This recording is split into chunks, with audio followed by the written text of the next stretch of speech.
Alrighty, folks, welcome to the first Tuesday Coffee with John Willis from Special Operations Equipment and Hello. Jack Spirko from the Survival Podcast.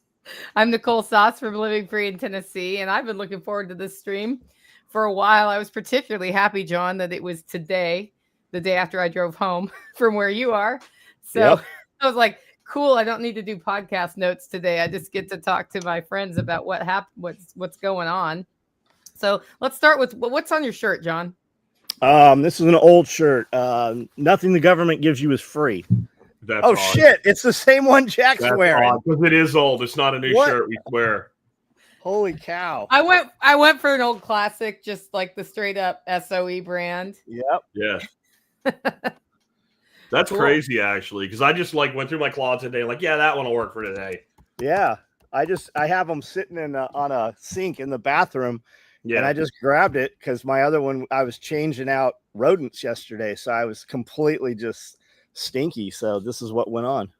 All the audio people are like, what the hell's going on? Yeah.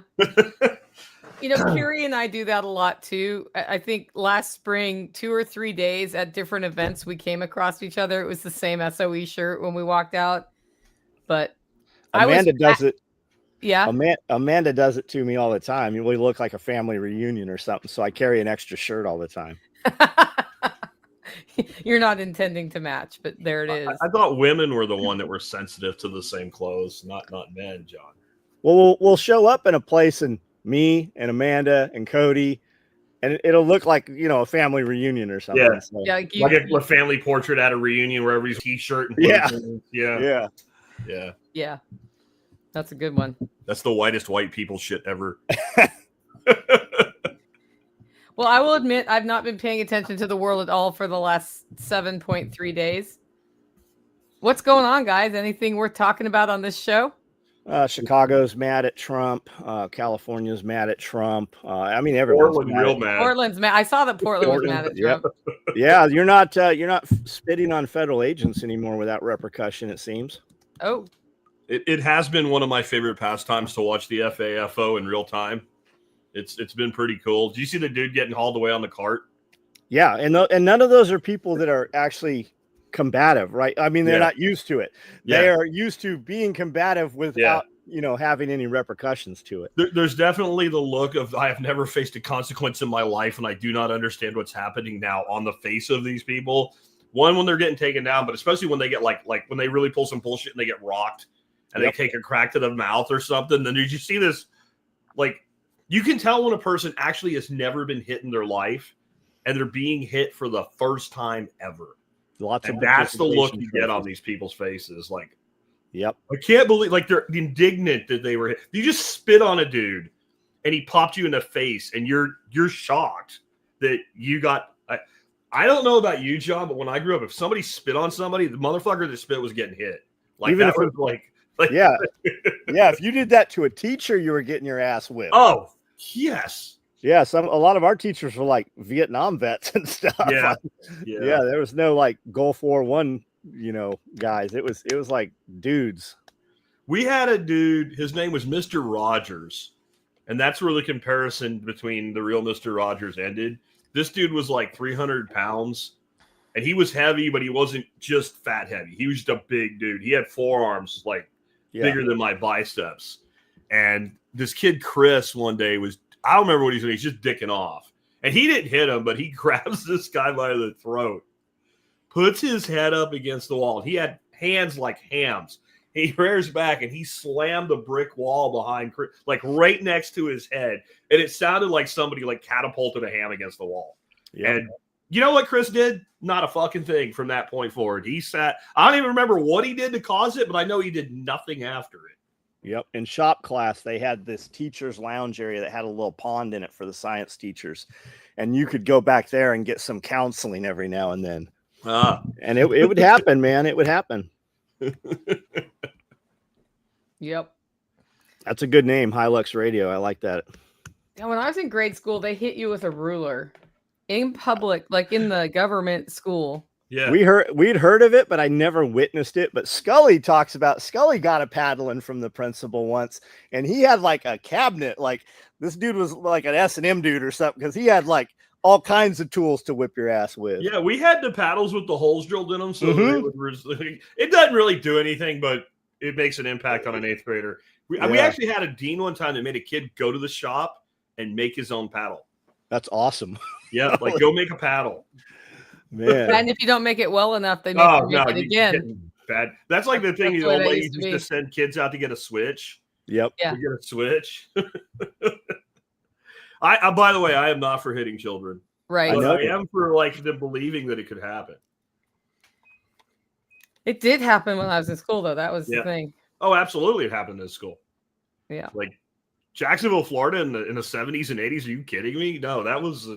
I saw kids get hit for like forgetting to put their name on their fucking paper, and that was way beyond what I think was acceptable. Way beyond.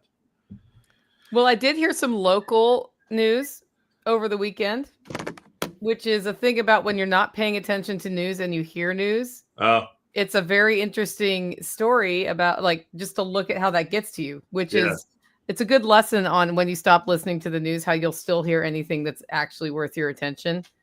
There was a shooting and death in my county here on Saturday night. And all the information that was available was officer-involved shooting, and both officers were alive. Okay. So with all of that information, can you guys guess what might have happened? I'm thinking 2 people shot each other and then the cop showed up. Something to that effect. Close. Police on, was it blue on blue? Nope. The 2 cops are alive, and the one person who is not alive is not a police officer. Okay, then the cop shot him. Yeah. So that's a statement. So they didn't let any information out on Saturday and Sunday. The sheriff said the 2 police were serving a warrant, and the person being served pulled a weapon, and that's what happened. Technically correct. It was an officer-involved shooting. Yes. And we will hear nothing for at least 6 more months at this point. It's mum's the word, but that was our big exciting event while I was out of town, apparently. Well, I'm glad that nobody we know was involved in that. Yes. Also, don't pull your weapon on a police officer. Don't pull your weapon on anybody, because if you pull your weapon on me, I'm going to shoot you. I mean, I'm probably going to, even if you get me, I'm probably going to get you as I go down. Like, don't point guns at people. Well, it's interesting to watch people who are not in some of our closer circles talk about what you just said. Mm-hmm. When something happens and they're like, don't come over here or I'll shoot you. And they go into this whole thing. Yeah. Right. And I look at that and I think, is it really worth shooting a person dead over your car? Even though you really like your car. Like it is to save but I understand you like Val a lot. Very nice car. You've seen it. It even has a name. But then going out on the internet and threatening. No, I'm not going to do that. Whoever had to pull your weapon, that's all just out there. Oh, that's not good. No, look at the escalations just over the conversation, right? A guy says something and then he one-ups, and then it ends up in that over some nonsense. Yeah. And then if that person ever does use their weapon in self-defense, it's harder. I think it would be harder to prove it if they're bringing up all this posturing from the internet. But I tell guys pretty often when they say some silly shit like in a live, I'm like, delete that. There's still a record of it. But if you ever are involved in a shooting, and they will go find all that history of you talking about how you will shoot somebody in these circumstances, they're going to use that against you. Archive.org. Jack's like, and here's how they will find it. No, I had to mute out. I had a squadron of F-35s over the roof. It literally hurt my ears. It was that loud. So I was muted out while that was going on. Yeah. Archive.org doesn't forget, even when a very high paid PR firm has been employed to take all of the bad things that you were involved in off the internet. Yeah. And if you're well known enough to have haters, you're right. If you're known enough to have haters, I promise you, somewhere on some dweeb's freaking hard drive in a folder that says your name, there's screenshots of all the shit you ever said. If you're absolutely nobody, that may not be the case. But even with Archive not being there or the government not being there, if you're well known enough that somebody hates you, I guarantee you what you say has been cataloged. Yep. So how's your AI course going, Jack? It's going good. Everybody seems happy. Nobody's demanding their money back, so I must have done something right again. So, I mean, it was good and well worth what you charged for it the second time. Yeah, I'm going to say that when we did the first one that you were part of, Nicole, like we charged a third of what we charge now because it was our first one, and we weren't sure how well it was going to work for people. I was pretty confident that it was right, but whether or not it worked for people is the other side of it. It seemed like everybody that took it had really great results from it. Yep. That person has my cup. Oh, Karita's on. Good. No, the one you just had. Kiri has my cup. Oh. I'm not responsible. I'm not responsible for what my face does while you talk.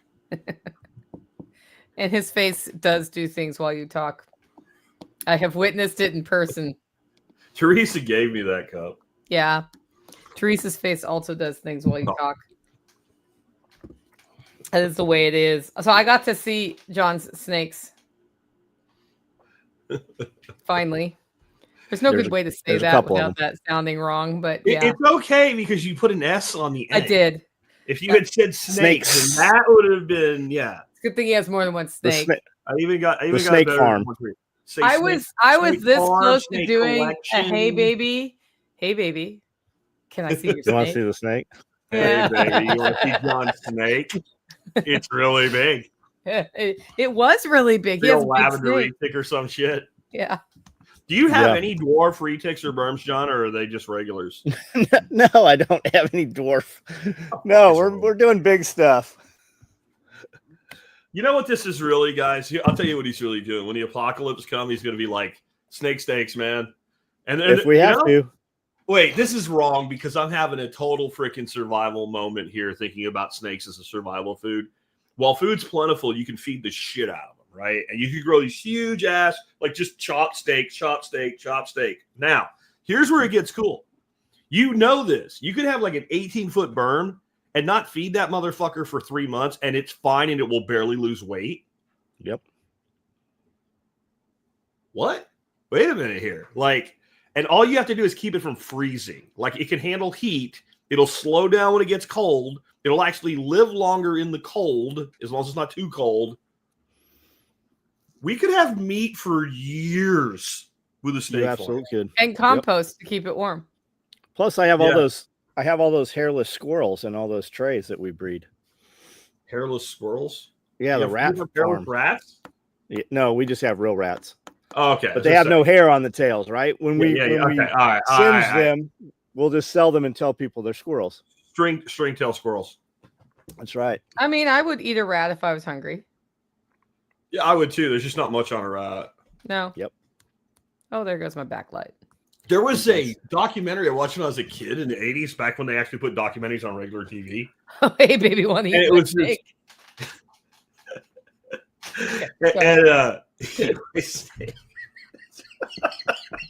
Anyway, this dude goes to Alaska and he wants to prove how the wolves survive and that they're not killing all the game. And he comes up with a theory that mostly they eat the game that's lame and going to die anyway and shit, or they're living on rats and mice and shit, right? So the people that he's reporting to are like, no, the animal's too big. It can't live. So he fucking lives on rats and saltine crackers for like 3 months to prove. And like, he's got like a whole mouse. And like, this is not like Hollywood shit. This is documentary. And like, he's got this whole mouse roasted and the fur burned off of it between 2 saltine fucking crackers. And he's eating it head, brains, guts, and all. And his assertion was, you have to eat it that way to prove that it's nutritionally viable, because that's how the wolves eat it. And he came to this theory because he sat and he was like, he counted like this one wolf ate like 27 mice in like 30 minutes. Like they would just run around and like. So he proved it out? He proved it out, and there's a point where he finally like sees these wolves converging in and they're killing a caribou, and he goes up and he chases them off it, and they're fucking trying to kill his ass and shit. But he gets in and he finds like this like huge cancerous thing in one of the bones of the caribou, and then he lets them have it. And he's like, see, like they go after, like they will kill a totally healthy animal, but they will always go after the weak, the slow first. Did you see the most recent wolf research in Yellowstone a few months ago? No. Oh, They yeah. involve a bunch of cowboys with brands on them. No, dude dressed up in a furry costume, and the Rangers let him go out there amongst the fucking wolf pack, and they mauled the shit out of him. They messed the dude up. The Rangers had to rescue the dude. You think? Yeah. What? Yeah. There's a whole video of it, man. The dude's out there and they tear this thing up. Was it because he's crazy or he was trying to prove something? Yes. Yeah. I mean, crazy people can try to prove things. He did have a furry costume. Oh, that reminds me. I just got out of ex-prison. I went to ex-prison for a week. Oh. Because of a furry.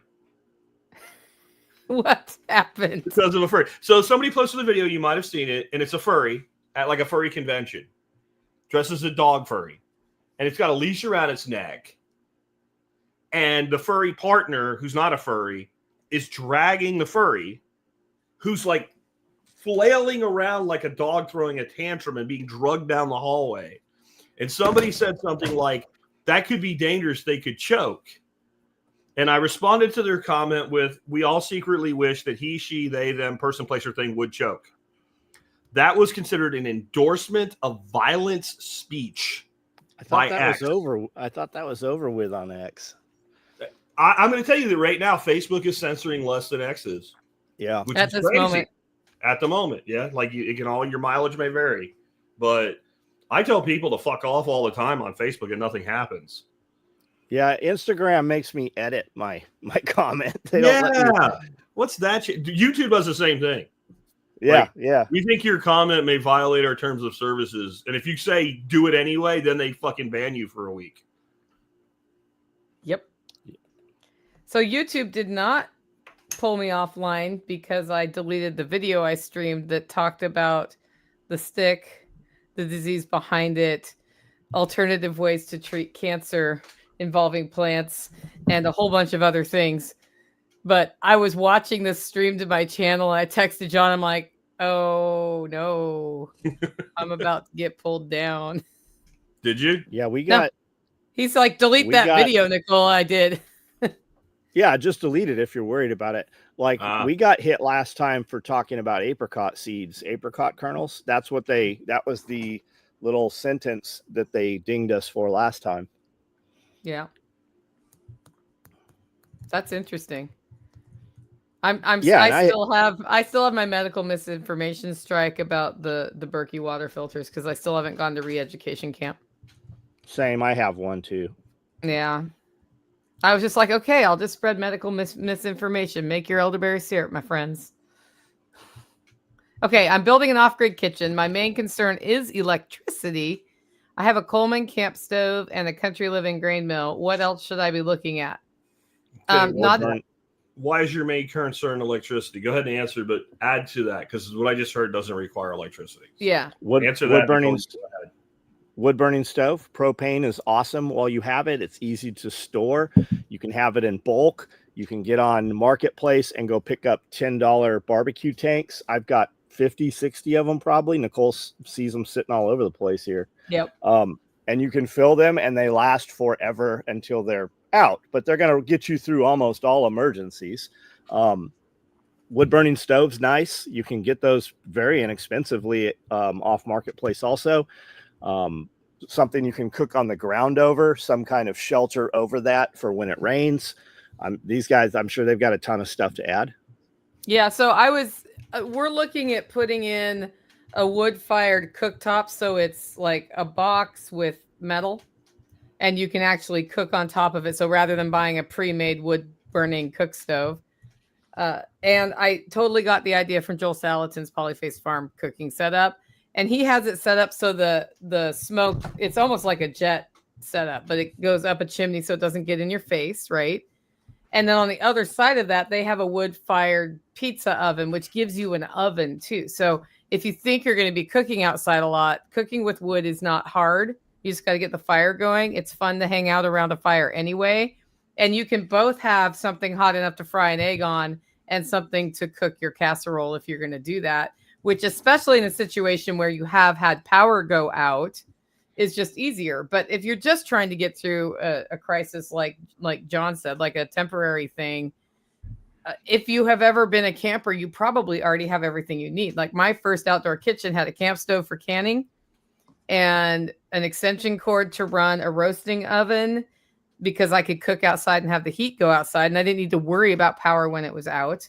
And a couple of other things like that. I just looked at like, what do I have, set it up. And then from there you can build out. And Jack has a pretty cool outdoor kitchen.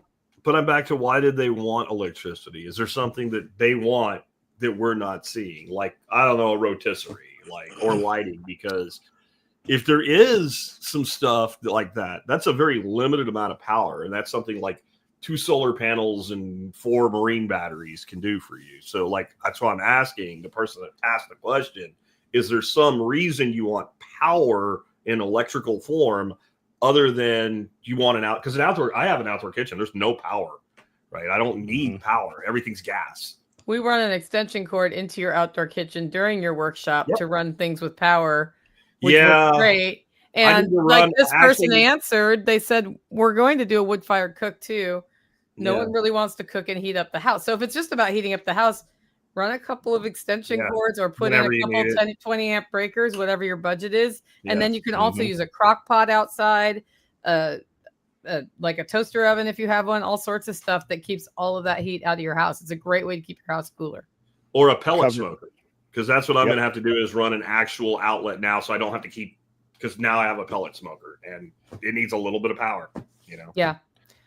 Art by Lee Murphy says source of water that's not reliant on power is great, and a sink to clean in outside is great. Assuming your drain stays hooked up, Jack. What's that? Assuming your drain stays hooked up. Yeah. All you have to do is look at that fucker and it falls apart. And the water can be as easy as just an elevated tank with a spigot. You could use a Reliance Blue Cube water cube to start with. That's 7 gallons. I've got one of these Forever stoves here on Instagram. And it's like a rocket stove, and you can just put end cuts off of wood in there. You can put twigs in there. And with a cast iron pan, I can, within 2-3 minutes, that thing's so hot, I can do a ribeye in, 2 minutes, 3 minutes off of that thing. So, and even out in the rain, once it's burning, that thing just goes, man. Yeah, that's cool. The other thing you can build into that water system is you can rainwater collect off your roof if you can have the tank high enough, and then gravity feed. So I know somebody who has that set up on a shower house where you can take it. It will take a shower. It has a solar panel to pump if it needs to add pressure because the water gets too low in the tank. And then they also can, they have a composting toilet on the other side. So it's like the whole system in one system, basically. So solar generators, fancy battery box, right? We used to build them on little golf carts and stuff. I have the Blue Eddy. I've got the big stacks. They stay plugged into the wall. If the power goes out, they are all charged. One is the main controller. The other 2 are the equal size, and those are battery boxes. And I can run those. One has an inverter built into the top one.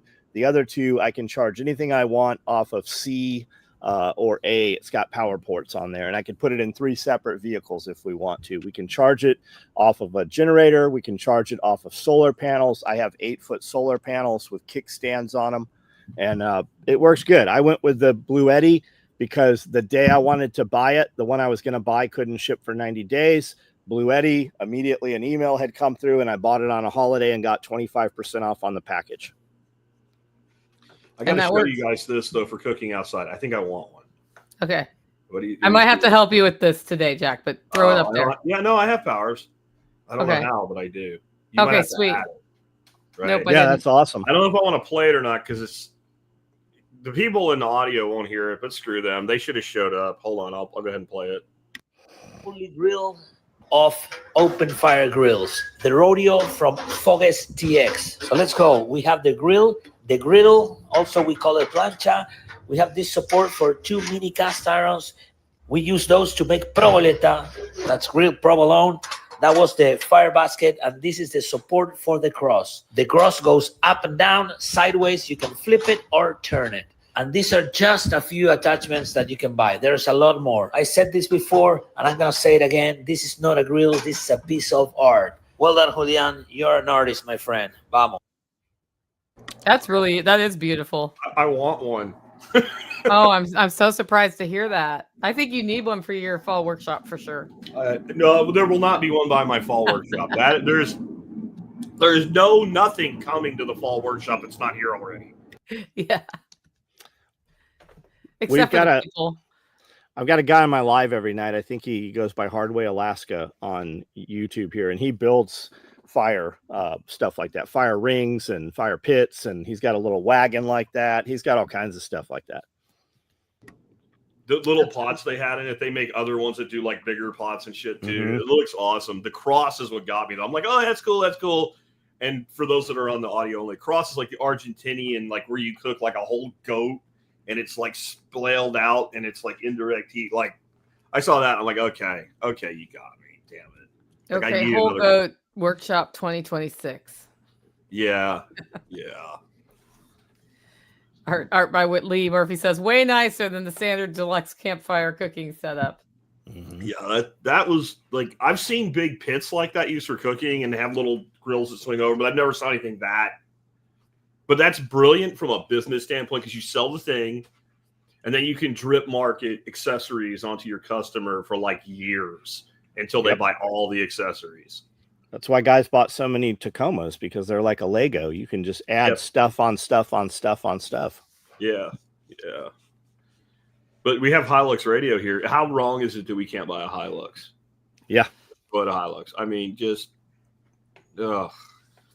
reason number 937.5 why you should hate government. No Hiluxes. They can't bring those little diesel motors in here. It would kill all the others. Some of those trucks. Even that brand new little Toyota mini truck that hits the market at like 12 grand or something with the diesel in it. That little thing's awesome. That would be great. I'd rather have that for like using on a farm or something. Just put the right tires on it instead of a side-by-side. Side-by-sides cost that much? Side-by-sides, our side-by-sides are like 30, 40 grand, some of them. And you can still run them on the road. I just saw one at Lowe's. It was like 10 grand. It was all right for 10. The price itself, but they had a thing for financing on it. 10.99% financing. Yep. Freaking 84 months. Yep. 84 months on a side-by-side. Anybody's ever owned or used one of those, the fucking things break. Like, that's the one they break. That's why I'd rather have a little pickup. There was a dude down south here that ran a pig hunting thing where they trap the pigs and bring them in. He had like 1,000 acres. And all his vehicles were old Bronco 2s. With the roof just cut off with a torch. And those things were, they made those went back in the early 80s, late 70s. And all of them just ran. No matter what he did to him, he just ran. He's like, we just changed the oil like once every 6 months. That's cool. That's the kind of thing I like to have in my life right there. Because I'm a master at breaking things if it can be broken, as Jack knows. Yeah, you are. I am. Like, I should be paid for product testing for people who actually want their stuff to work, because I can find new and creative ways to break things. She breaks coffee grinders, Subarus. Like, nobody breaks a Subaru. Currently, my third Subaru that hasn't been killed yet is not dead, but I can't promise anything. Your current Subaru is okay? Yeah. Okay. When did you get it? Earlier this year, but it wasn't new. It's used. So I'm just going to say a Subaru in Nicole's hands has a life expectancy far less than an average dog. What's that? That's true. Far less than a dog. The life expectancy of her Subarus is less than that of a dog. What's Sunny have? That's a Subaru, isn't it? Well, Subarus are great. It's just when she touches them. No, I just blow them up. Sunny's is it's really nice. Yeah. He's got a brand new one. Yeah. So what I think breaks my Subarus, besides the one where I just hauled too heavy of a trailer all the way across the country, including over the Rockies. Yeah. That was my bad. Yeah. But is also my road. So they're like all-wheel drive, but they can't handle this all the time. Yeah. I think all of that shaking gets to them. That's my theory, even though it's supposed to be, because my Toyota truck is fine. Yeah. Like the worst problem I have is a sensor or something from time to time. And I'm sure there'll be other things, but yeah. No, my Subaru that I bought, I've already had to have the muffler repaired. And I think it was from the shaking. Ironically, Jettas can handle that like crazy, because where we lived in Arkansas, it was like that every day. My road there, it wasn't narrow like yours where you're afraid to die, But as far as wear and tear on the vehicle, it was 10 times worse. You're just not sure 3 Nicole's miles road. good. You might leave Nicole's road, but when you come back, the road might not all be there. That's the problem with Nicole's road. It's not that it's rough; it's that it doesn't exist in places, or there's like half-mile stretches where there is no room for 2 vehicles to pass each other. Yeah, and there's no place to turn off. And then you're driving a truck pulling a trailer, and guess what's coming the other way? A truck pulling a trailer. And when you go the other way, wins. And when you go the other way, there might be 3 or 4 feet of water coming through there. Yeah, I'm not going backwards. I have one eye. That beats anybody else's excuse for them not backing up. Yeah, I've actually had to get out and talk to the person in the car that wouldn't back up and be like, "Do you want me to back up your car? Because I'm not backing up the trailer with the four-wheeler on it." Yep, it's always with a trailer. Yeah. It's when there's 2 trailers that you have the problem. No, that happened to me once. I was coming up after a dump run, so it was an empty trailer, and it was a 12-foot. No, it was an 8-foot trailer, so not a super long one. And I hear somebody coming in like that jerk's gonna have to back up, and it was a big truck pulling a tractor on a trailer. I'm like, oh, I gotta back up. And then they watched me do like the until I could actually get it without going off. So it was actually somebody I knew. They weren't mad, but I was like, I win this time. Don't win. No, I did not win.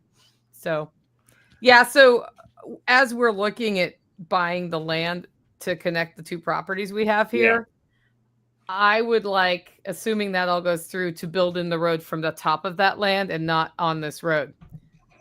For the reason that you have, because I can have, it's wider access. Are you saying you'd be able to get in and out without going on that road? Is that what you're saying? Yeah. Oh, that would be cool. Yeah, I mean, you couldn't get to my house, but you could get to the lodge where we're doing all the classes now. Oh. So, and then that would be low impact on this road, which is just not designed for. And it would only leave that last little piece to get in. So. Yeah. So, it's and the like there used to be a farm road there in from the top, so it would totally work. So, but that's assuming we actually ever get the paperwork done on the sale of that piece of property. So. And Bob Lester's 100%. Short trailers are way harder to back than long ones.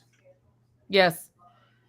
Especially when you're trying to get like them into like a tight area, because you can swing a long trailer really well. You can see it swinging. You can react to it. The little short ones, if the trailer's shorter than the vehicle, that's a bitch. Like anybody said, like if you're ever in the military and you try to back up the water pig thing, right? And you've got on a like back of a 5-ton. That is freaking just grueling because you can't see it. You can't see it at all. It's just hidden back there. Yeah. Well, so for me, I learned to back up like this with trailers. And if I do that, I'm pretty much okay. But if I'm in the mirrors, it's now opposite land. Yeah. And so I've started practicing backing up with mirrors because I realize when I have something big, I can't see anyway. And then the backening, uppening does not work super well. So. That's one I'm just going to live with the fact I can't back with mirrors because having one eye, I can't see both mirrors almost. Like I know most people can't really fully see both mirrors, but you can sort of see both mirrors. I got one mirror at a time. That's all I got. Yep. Okay, so I'm starting to see a trend in people getting forever cars, essentially post-70s highway capable, not muscle cars, in order to stay out of the 100K disposable nanny mobile debt traps. I do want my 72 Chevelle back. I really want that car. I keep looking. I'm like, they're actually not that expensive, but they probably don't run as well as they did when I was driving mine in the 80s. There's a guy on 641 as you're coming into Camden from the interstate that does Chevy and Ford trucks, like 50s, 55, trucks and stuff. And they're pretty badass. I suspect that they're probably updated, have all the electronics and stuff in them, but they're very, very nice looking. He's got some that are, jacked up and stuff. Does full body off restorations on them. Okay, this person says the reason I want no electricity kitchen is because electricity is the most vulnerable and the most used utility. So if I'm prepared for no electricity, I'm prepared for the worst. I didn't understand they wanted the kitchen because electricity. I thought they wanted electricity in the kitchen that was off grid. Yeah, and I would if you can easily put electricity in there anyway. It makes current life easier and utilitarian, but then also be able to have the skills to run with no power. I'd do both if I had access to both. They even have wind-up rotisseries now. You wind them up like a Jack in the Box, and then they'll run for like an hour. I've seen guys use exercise bike. You can get an older exercise bike with a gear and pulley and chain and churn your country living grain mill with that thing. Yeah. I've also seen guys take those and put an alternator on them to charge batteries. You can buy those exercise bikes pretty inexpensively. I mean, I would rather have. Go ahead. I'd rather have Rebecca work on my equipment than most of the people that I have work on my equipment. Like if my truck was broken, I'd be super happy to have Rebecca around at the end of the world. Well, and she understands the battery solar stuff too. Like we had her looking, somebody's here with a van. Their solar systems never worked. And she thinks it's because it was installed with not enough solar to get everything started to do it. So it's an undersized panel system, but yeah. Their solar system still doesn't work. You just need a spit boy. They had them in medieval times to turn the roast. They had a very short life expectancy because it cooked to them. But that job was probably it doesn't sound as good, but it's probably a better job than piss boy. Piss boy. Yeah. If you can imagine what he did. It's good to be the king. Hey, he's coming back for one more, but not History of the World Part 3. Spaceballs is coming back.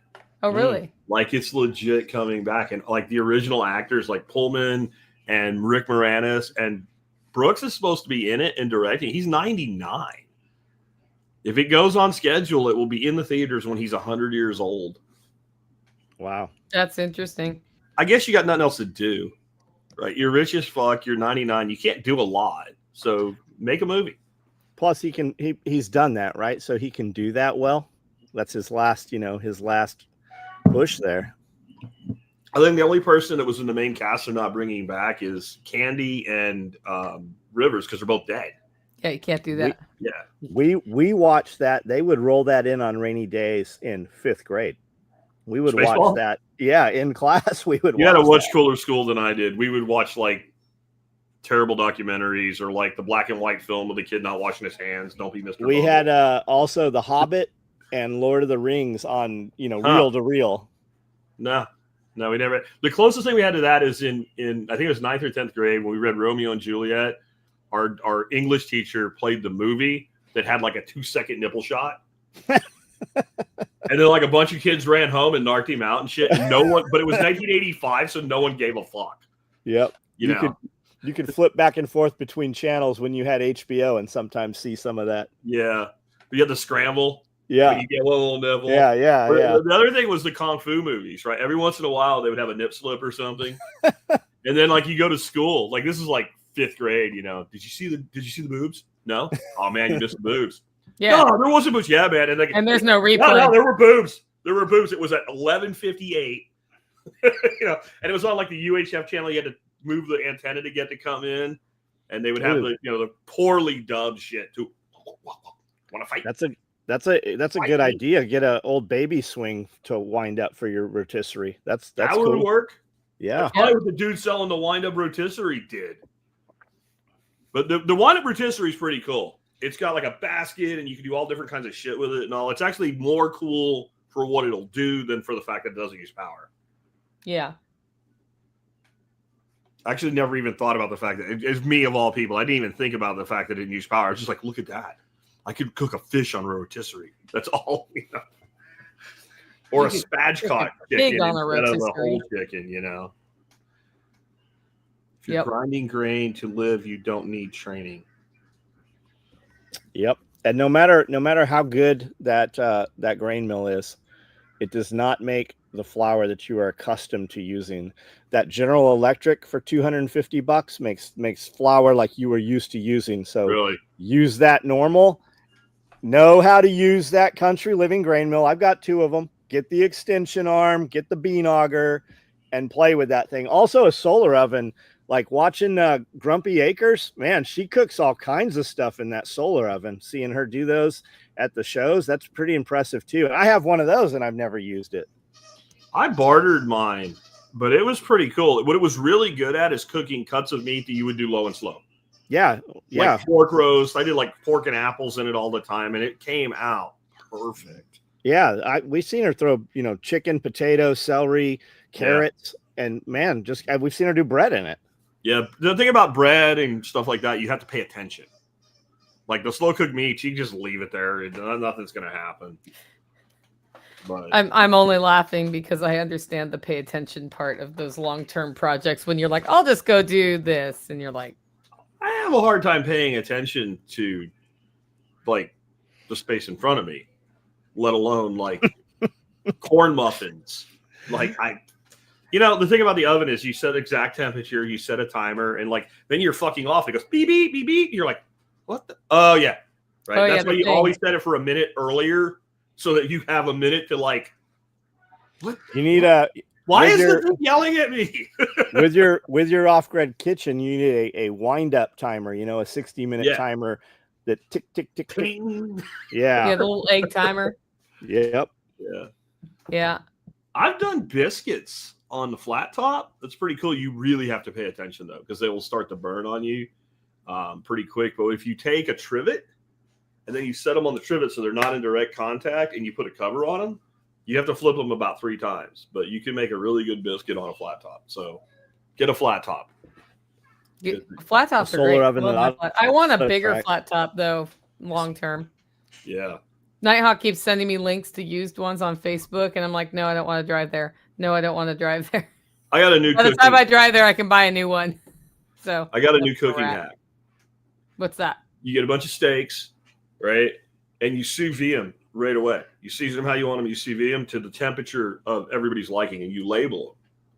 Like Jack's steak, 135. Dorothy's steak, ruined, 155. And you vacuum seal and throw them in the freezer. Yeah. And then when you're going to cook, all you do is just bring the temperature of the steak up to serving temperature. And everybody's steak is perfect. And nobody bitches. Yeah. Smart. Pat EMT, I'm not sure where you're at with the glass insulators, but I see them very frequently if you look at antiques or just put in insulators on Marketplace. And I see those all the time. You'll see a 55-gallon drum full of those glass insulators at antique stores very frequently.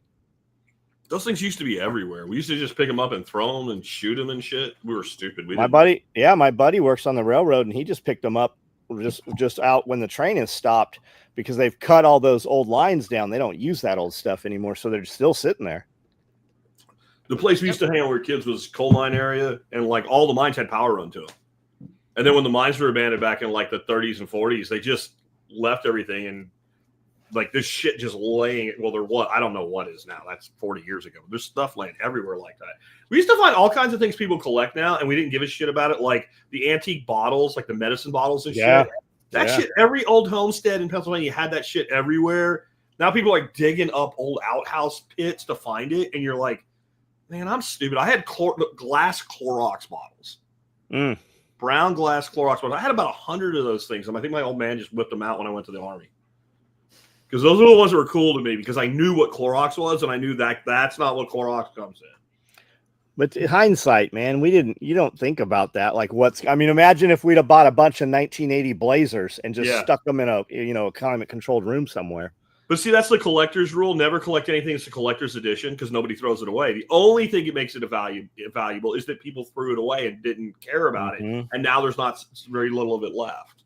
I'm gonna have the whole market on egg crates when society collapses because I have all of them. There won't be any left. Egg crates. Mice. All of them in the world are at John's right now. Yeah, we have all of them. Well, that's cool. You got the egg crates, and I have the milk crates. We will own the world. Man, milk crates are hard to find. Like the legit ones that you can put a motorcycle on when you stand them on in with the metal band. Man, I have not had luck finding any quantity of those on Marketplace even. Germany still uses them, but theirs fold up. Oh, that's cool. And they fold up, and they have dividers where like you can put beer or milk or whatever in them, or the dividers go flat, and they could be like one of ours. We use those folding bins about the size of milk crates. You can get them at Costco, and they have them everywhere now. And we carry them in the 4Runner, and she'll just stand them up to put groceries in. And those things have been great. We've probably got a dozen of them. Never had one even break. Why do we get rid of all the good shit? Think about what a milk crate did for society. It brought milk. Some people only had a brother because of the milkman, right? Or the mailman. It stored albums. It stored CDs. It stored cassettes. It stored built magazine furniture collections for us when we were poor. Yeah. Like, we built shelving. Like, the milk crate gave everything, and we just turned our back on it. I say bring back the milk crate and have some respect for the history of the milk crate. Like, that's my new political movement. Bring back milk. Okay. Who's going to object? Bring back. Somebody will. Somebody will. It uses plastic.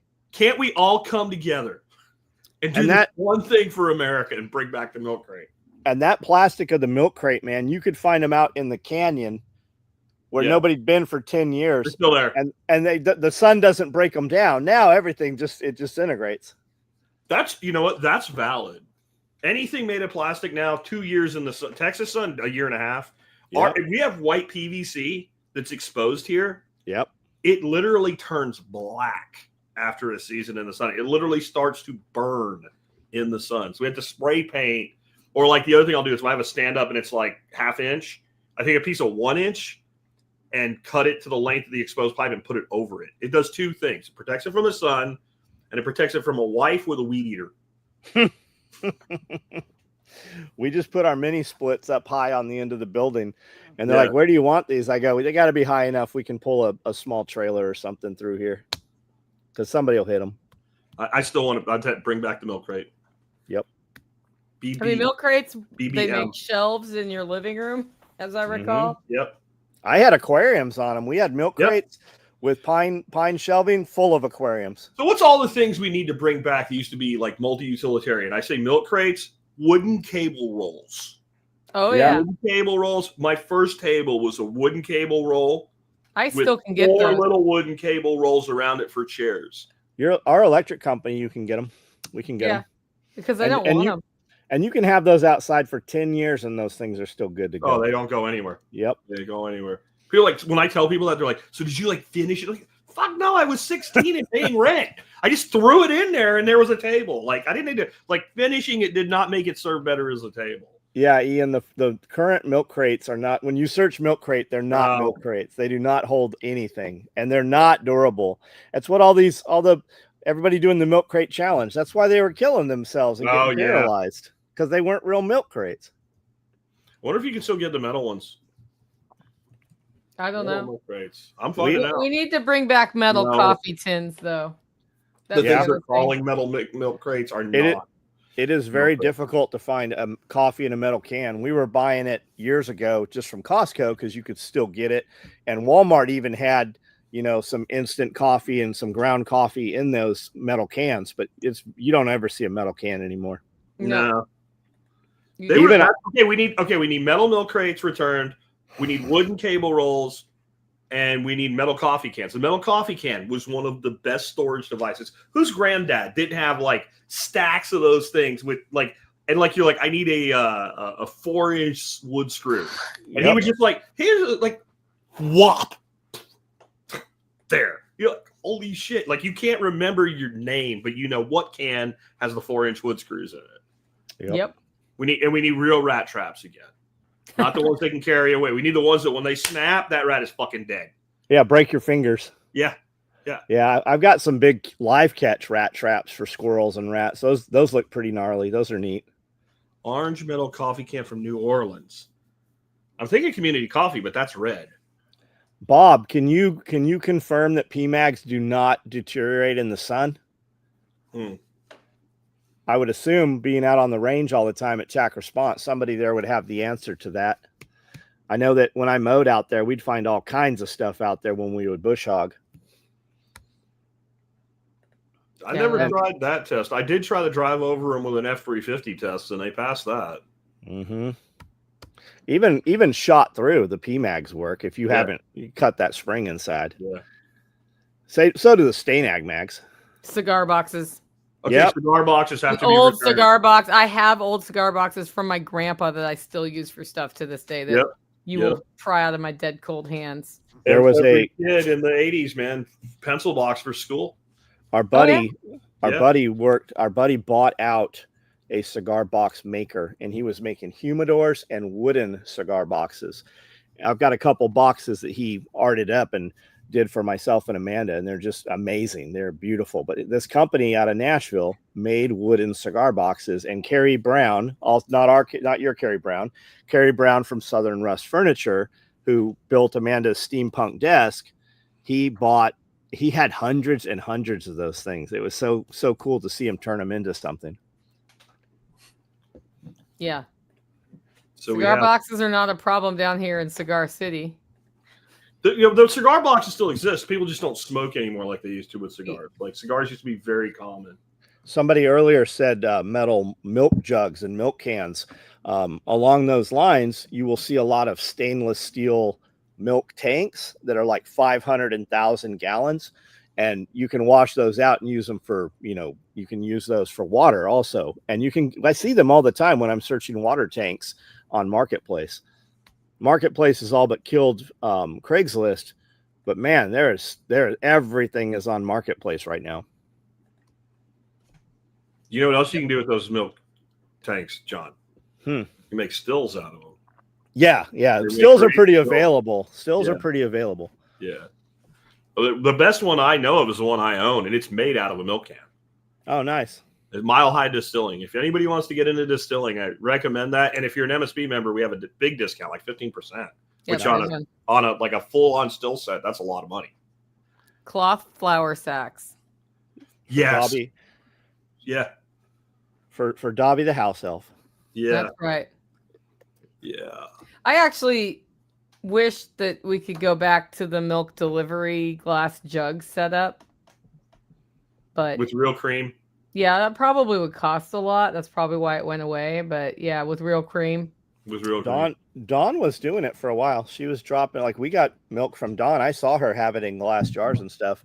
Those plastic bags she used, though, when I first saw it, I'm like, that's lame. But man, when you first use that thing with the handle on the top and the bottom, those things were so good. Refrigeration killed the milkman. It just took 40 years for it to play out.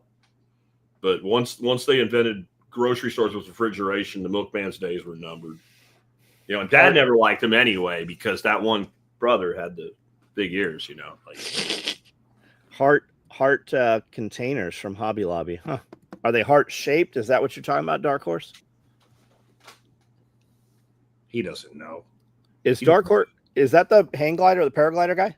No, he's the guy with like 3 handles. Okay. Is he the Dark Horse podcast guy, or is it a different Dark Horse? Okay. No, he's a good guy. I just like to give him shit. Yeah. He's old school TSP. I gotcha. Yeah, he's laughing. I was wondering. I was like, Dark Horse, not the Dark Horse Lodge. He's raised a lot of money. I finally went all on Bitcoin. How much you buy? $200. Where should I buy silver? I don't know how much you buying. I thought I'd buy 2 coins. Yeah, then it doesn't matter. Go to the jewelry store. It really doesn't matter. Boy, I had a hack for a while on that. I even cleared it with a lawyer. It wasn't stealing. You know those coin machines that you dump the coins in and then they give you a thing? Like, it turned out for a while they had a flaw in them that somehow was sorting silver. And down in the thing, when you lifted them up at the front of the thing, all the silver coins that were in this coins dumped did not go in the machine. Because it's a different weight, probably. Yeah, something. They wouldn't go through the sorter, and you'd open them up and find a handful of silver, like dimes and quarters and shit, in almost every single one of them. You're not stealing it. It's outside the store. It was left and given away. The store didn't pay for it. Because since it didn't go in, it didn't get counted, so the store didn't pay for it. So the store doesn't own it. It's like picking them up off the ground. Oh. But they fixed it. But I'm sure they did. It doesn't work anymore. This was like pre-TSP. That's how old this was. It's like, and there's probably not that much of it left now, But you're going back like in the late 90s. You could do that. Like all the coin machines, the first generation of them, they sorted them out. Well, that's handy. Yeah, I don't know. Like I said, I don't know if any of them are out there that still work, but I have not found any in there. It's just like check. Remember when back in we used to have payphones? You check to see if there was a quarter in the payphone, and sometimes there was. Yep. Yeah, that was always a happy moment when I was a kid because a quarter bought you something. Our gimmick was, you call, collect, and that meant either come get us or I'm going to Tommy's or whatever. You pre-arrange that with your parents. And so you go to the payphone and suddenly to make a collect call, and you give them the number, and they said they declined the call, and you're like, okay. We absolutely did that too, and we didn't even have to scream our name as no, you don't do anything. It's just knew that a collect call from Jack Jr. No, we're not going to take that call. Click. What's going on? Oh, he's going to the football game now. For a fucking quarter, man. Yep. But a quarter was a lot of money back then. I told my grandson that. He said, "Really?" I said, "No." I mean, it kind of was, though. You could actually buy something. You could buy something, right? But it wasn't a lot of money. I feel like there was, in the Taco Bell era in the 90s, you could get a whole taco or something for about that much. I don't even know. I remember being able to get this bag of shit from Taco Bell. It was like an ass load of food for $4.99. I had worked out the menu back when I was broke, and like when you started looking at Clown Car, how much food came out of that bag for $5 was pretty crazy. We went to. I remember 3 Jack in the Box tacos for $1. That's getting close to a quarter. Yeah, the super tacos. I loved those things. I'll still go if I ever see a Taco Bell. We'll stop and get a couple of them. I got a Whopper with cheese. I don't know, a couple months ago, $10. I can buy mortgage your kidney to get it. I can buy a ribeye for that. Yeah. I can go. Kiri and Glenn bring in. They get them at Cash Saver here. They bring in this whole ribeye roll. Yeah. And cut them, and we eat ribeye for a week and a half every night. Yeah. Yeah. And then you're about $10 a steak. Because if you go buy that ribeye at the store, it's $16-18. But and they cut them so thick, like you can leave half of it for breakfast the next morning. Yeah. That's what I do. I just get the whole. I like my ribeyes to be like 1.25 pounds, and then I'm gonna leave like a third of it, and then in the morning you slice it super thin and don't heat it up. That's glory for breakfast, because if you heat it up, it will never stay that. Got it. Yeah. That cook level for you. It can't be done. Mm-hmm. Once it's cooked, it's Tylex Radio says I bought my first hamburger for 19 cents. Did you gladly pay for it on Tuesday for one today? There's like 1% of the audience even gets that. You have to be at least as old as us. You had to watch cartoons at like 6:30 in the morning to get that joke. Popeye. Look at Nicole. No, somebody sent me a picture. I have baby ducks. Oh, you have baby ducks. I do. Yeah, I'll get it. Let me see if I can get it up here. Baby ducks on the holler. Because it's the day it is, there are just people all over my property doing things, and I'm just like, whatever. You got ducklings. Just hatched, or like did she just finally bring them out? Oh no, that's not right. That's not the right one. I'll make mine go away. Yeah, make yours go away. I can't. Oh, there it goes. All right, now I can get rid of it. Stop. One of them's a Muscovy. I mean, they must both be Muscovies. She brought them out. Well, that's a Muscovy that they're with. Yeah, it is. Well, so my Muscovies have been hatching khaki Campbells consistently forever, but that looks like a little Scubby, though. I think it's 2 little Scovies. Yeah, I see the other head. Yeah. So. Anyone Can Golf said he thought that the next Tuesday was a joke from his dad. That's Wimpy, guys. Wimpy from Popeye. I will gladly pay you next Tuesday for a hamburger today. They still sell cloth diapers. I don't know about. I'm sure there is somewhere.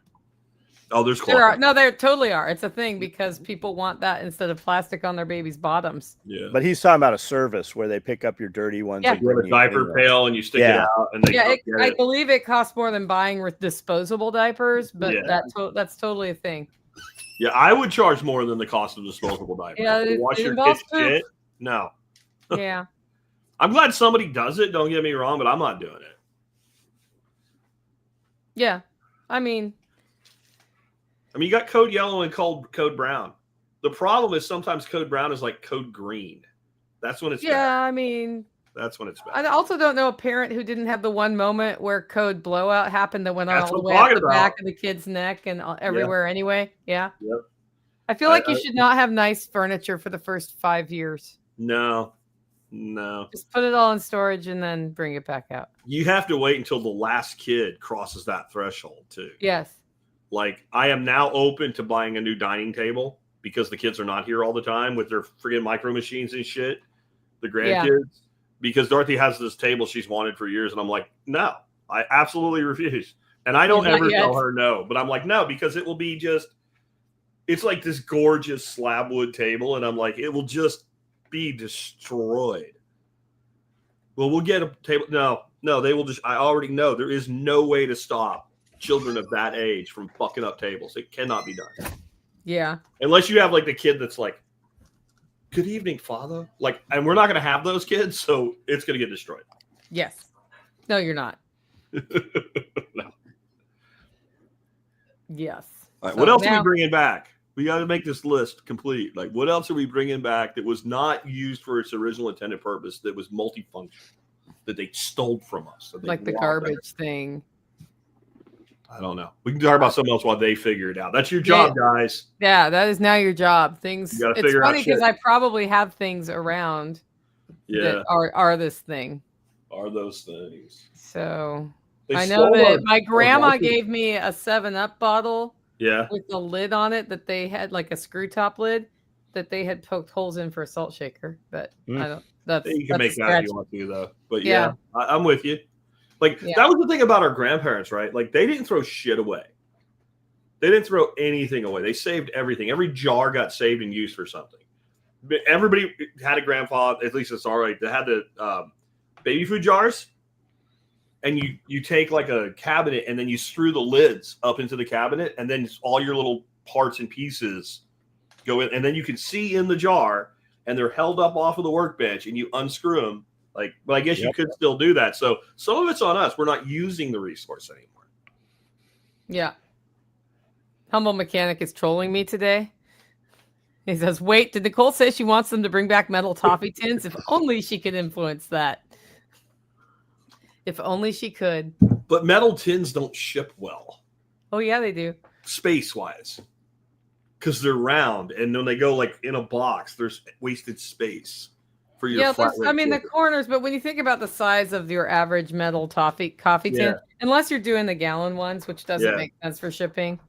Yeah. I know what you should do. You should make an expensive metal tin. You sell it empty. And when people get their box, their bag, they just dump it in the tin. But isn't the purpose of a metal tin to step back from plastic? Yes. And to have a reusable, cool-looking tin that reminds you of your brand? You have a metal bag, so... I mean, there's plastic in that bag. Shh, don't tell them that. I know. They know it, though. People who buy my coffee are not stupid. Yeah. That has not been their MO. No, you don't want stupid customers. We did come to a K-Cup crisis point because my Colombian organic beans, which I pre-ordered in June, did not arrive for 2 more months after when they were supposed to arrive. Where if you want K-Cups right now, you're gonna have to buy it from Amanda Willis, who is probably not going to sell her K-Cups.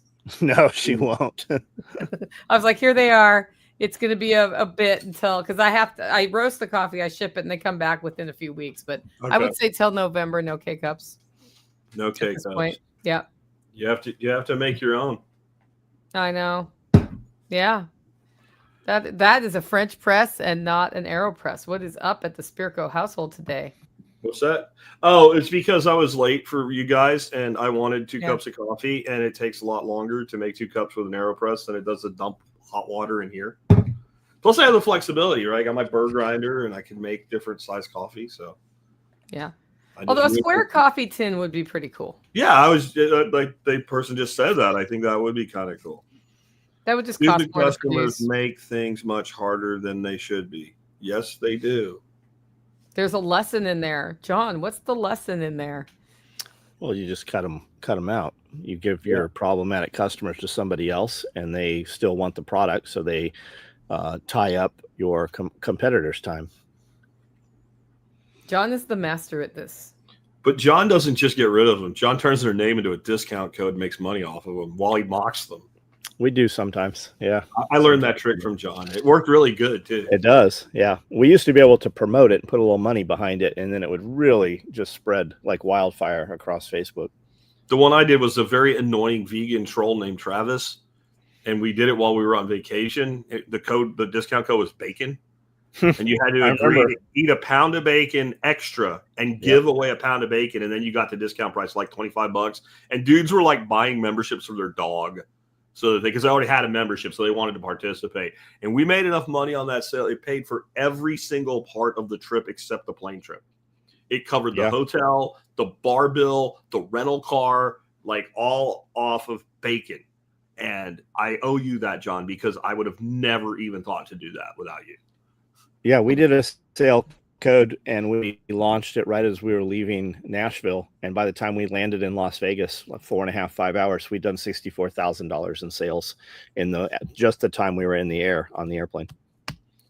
But we would have them tag the guy. And it always, that dude, they could never remain silent. They would get in there. So it would always just spur that. It would spike it greatly. Yep. Now they call it cyberbullying. Yeah. You can get you could have your YouTube channel pulled down for that, John, right? Well, we're just more vague. We say the first name, we just don't, we don't link it to the guy. Oh, I got you. That makes sense. They know who they are. And they care, and nobody else cares. The last real one we did was a shotgun card guy. Some guy, I think his name was Travis. So we actually made 100 shotgun cards and then set them on top of tannerite and then blew it up. They blew it up. So that were upset that they didn't get one of the mangled shotgun cards. I'm twitching out. Yeah, we heard the story though. We got the base. We got it. So here's more on things. So these are things you can still get and still do, but we're just not doing it anymore. Yeah. Grandpa had a row of baby food jars with the lids screwed to a board full of different screws and nuts, basically his nuts and bolts. Yep. I had some of those that were round that rotated when I moved in here. Yeah, we used to move into houses on base. Multiple layers? Is that like a tumbler of tumblers? Oh. There's a tumbler of tumblers. We used to move into houses on base when we'd move, and they always had jar lids screwed up on shelving in them. Yeah. And the beauty is if you break one, all the lids are the same, so you just get a new one and replace it. And if anybody has a baby and is using baby food jars, they have way too many baby food jars at this point. Yeah, but my grandfather was still like, if you broke a jar, like you'd like damage something in the Louvre or something, It's like, bro, we have a box of them. You kids are so wasteful. Like, yeah, we always saw the big like mayonnaise jars, the bigger glass jars or canning jars. But they kept everything, like even like milk cartons. It was food grade, so like they'd save those, and then like when we caught a bunch of fish, they would stuff all the fish in there and then fill it with water, like freeze it in a chunk of ice, which I'm convinced to this day you should not do, but that's what they did. Yeah. So I think it ruins the quality of the fish. Rachel says the good incandescent bulbs, but when Trump came into office, like day one, executive order, incandescent lights again. So I think they're out there somewhat. I think you can get them. I hope they come back. We buy them for reptile stuff. Like all of our reptile, bulbs, a lot of them. So here's a good one. And this is the answer to this is yes. Do they still sell sewing tins with the cookie label tops? About this time of year, they show up at Aldi for not very much money. And those haven't really, they've become slightly lower quality, but those have pretty much maintained their usability as a second item, like to keep using it. The Christmas cookies that were in like the butter cookies in the shape. The butter cookies and the popcorn. Like you used to get them from Costco all the time. We still get those. Those exist, but we don't use them anymore. My grandmothers were always full of buttons and sewing shit. Yeah. But yeah, I love those cookies. Dorothy hates them. It's like they have no flavor. I'm like, they're simple. They're simple. I love those. Butter and sugar and vanilla. Why? The ones that look like a pretzel with a little sugar on top of them, those are my favorite. You can make those from scratch, Jack, in your spare time. No, I can't. I can't be bothered to make them. I want them once a year. Like it's a guilty pleasure. Yeah. The issue is many of them are not made with butter anymore, and I can taste the difference. Yeah. They're using the shortening. It's a rancid thing that's not good at all. Yeah. They don't call it margarine anymore. Now they call it vegan butter. It's like you can call it whatever you want to, but it's not going to actually make it the thing you call it. There's another thing going on that we could add that to, but I'll let it go. Yes. Just because you call something a thing doesn't mean it's the thing you called it. No, well, they're going to do synthetic butter. What's the new thing Bill Gates just announced yesterday? It was some lab-grown butter. Oh. I haven't looked into it all. Animal that just gave you butter. I mean, like, you know. Yeah, doesn't solar powered and processed waste into fertile soil, and like, man, there's no way if we had that we wouldn't use it. I mean, yeah, what is Bill Gates? They're taking some byproduct and turning it into butter. Like, what was the original thing? It's pretty nasty. Whatever. I don't remember. I remember hearing it a couple months ago. Yeah. We churned 2 gallons of butter this weekend into butter, and I have so much butter in my fridge as a result of this because nobody took it. I was like, come on, guys. I can't. It's a lot. So I'm going to freeze it. It'll be fine. But that's not a misspelling. But with like the old school churn, right? And nobody had ever done it. So we're like, well, we'll get a churn and we'll see. Does it work? Does it not work? That's not a misspelling, Nicole. That was intentional. Oh, Soylent Green. Yeah. Soylent. Green. Yeah, I've seen it. It's made from that movie. It's called Savor. Green, but yeah. It's called Savor with an O, and it produces a butter-like product using carbon dioxide and hydrogen from water rather than traditional animal or plant sources. No. Lee has her sarcasm on today. She must be Gen X.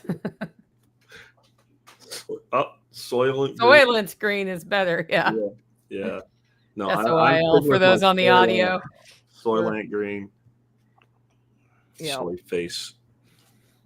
Soy is awful. You can't explain away the way that young men act today without acknowledging what soy does. And you can look at a person and go, yep, soy boy. And you could say that I'm wrong, but I'm not, because I have pictures to prove you wrong. Right? Like, see? I'm just being mean now. But bro, you're the one who put that picture up there. I don't know what that is. Yeah, is what it is. Yeah, okay. We haven't talked about the thing that happened last month. Are we going to talk about the big galvanizing news event of September? Are you talking about Charlie Kirk? Is that what you're talking about? Yeah. It happened like the day after our last live. Yeah. I was actually live when it happened. Yeah. I'm like trying to verify it so I'm not like spreading misinformation or whatever, because contrary to popular belief, we don't do that.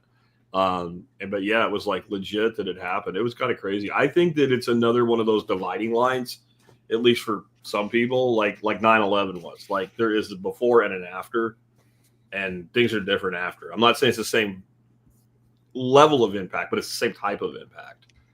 Like I've been saying TDAO now, which is shorthand for those days are over.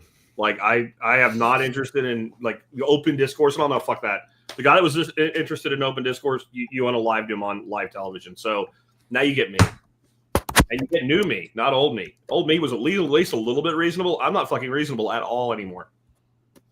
And I don't want to be. And I see no benefit to being reasonable.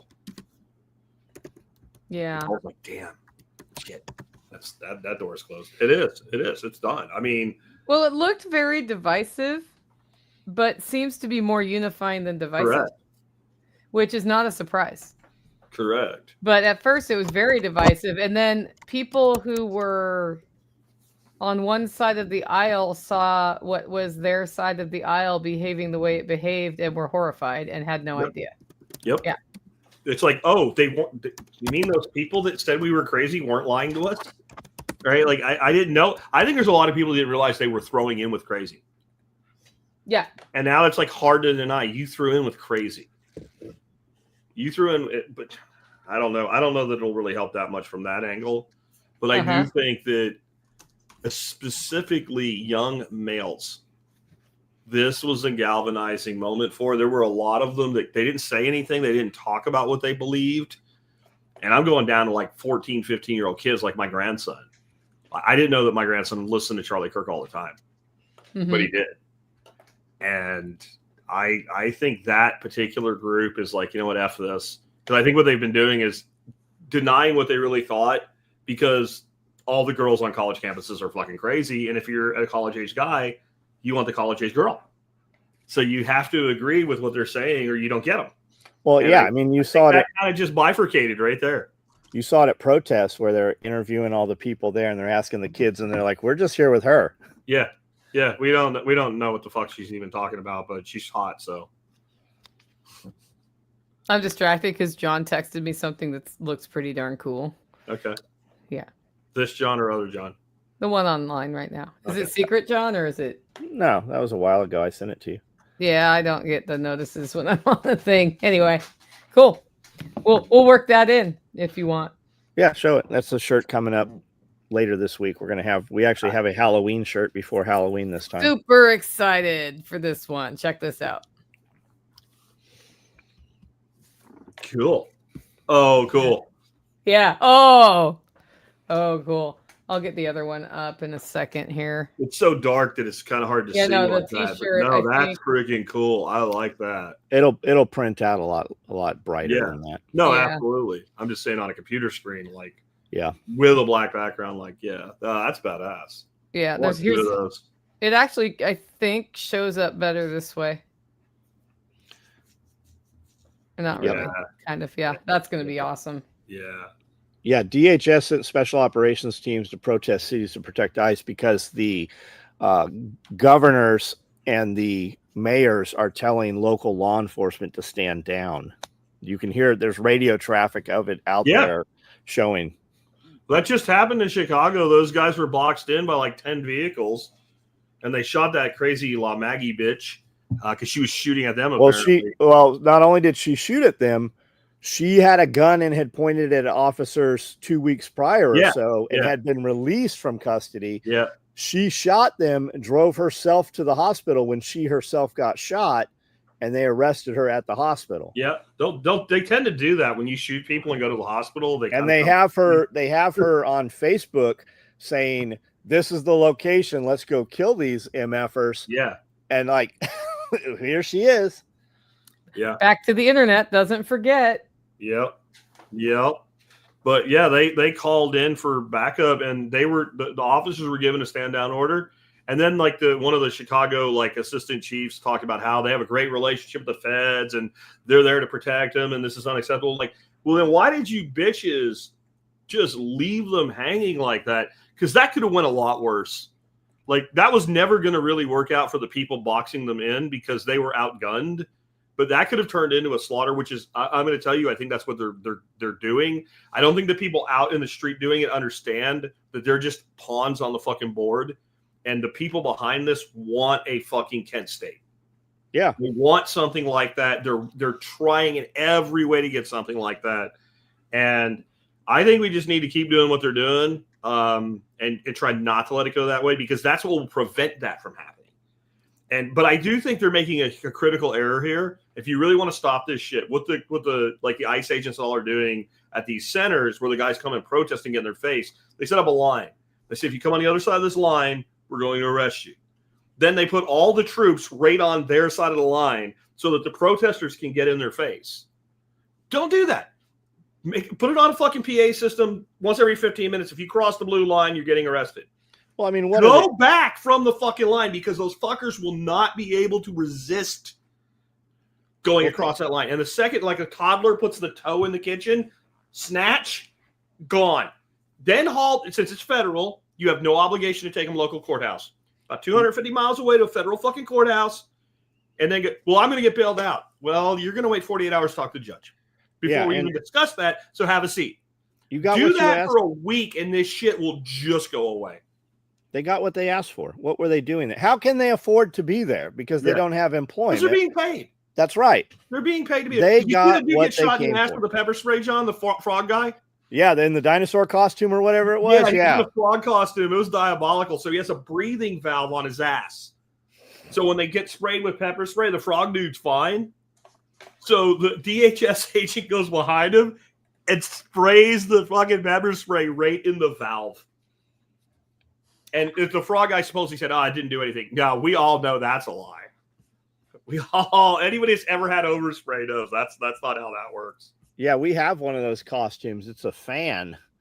that actually pushes in to inflate the costume. Oh, that's even better. Yeah. Yep. I just going to go out and say this again. If you do not have a big jug of pepper spray, more than one, in all your vehicles, you are wrong with what's going on right now. Because that could save your life without putting you in, under What was investigation. the name of that guy that you interviewed that has the deployment system? It's F3 Defense is the company. I can't remember the guy's name. Yeah. But we have a discount on that system. Basically, you can take a big fucking thing of OC in your vehicle, and without opening the windows or anything, you just push a button, and it's like Batman. It just drapes all around your vehicle in pepper spray. And if anybody wants a pepper spray recommendation, to me, you want the triple stuff. It's got the dye, that's fine. They'll go find it maybe. But it's because it mixes the OC and the pepper spray together. And yeah, it's way more effective than either one by itself. The F3 Defense thing looks pretty good. Fart spray is terrible in those fan suits too, as well. Yeah. There's no prohibition on spraying somebody with fart spray for any reason, by the way. They can't really do anything about that.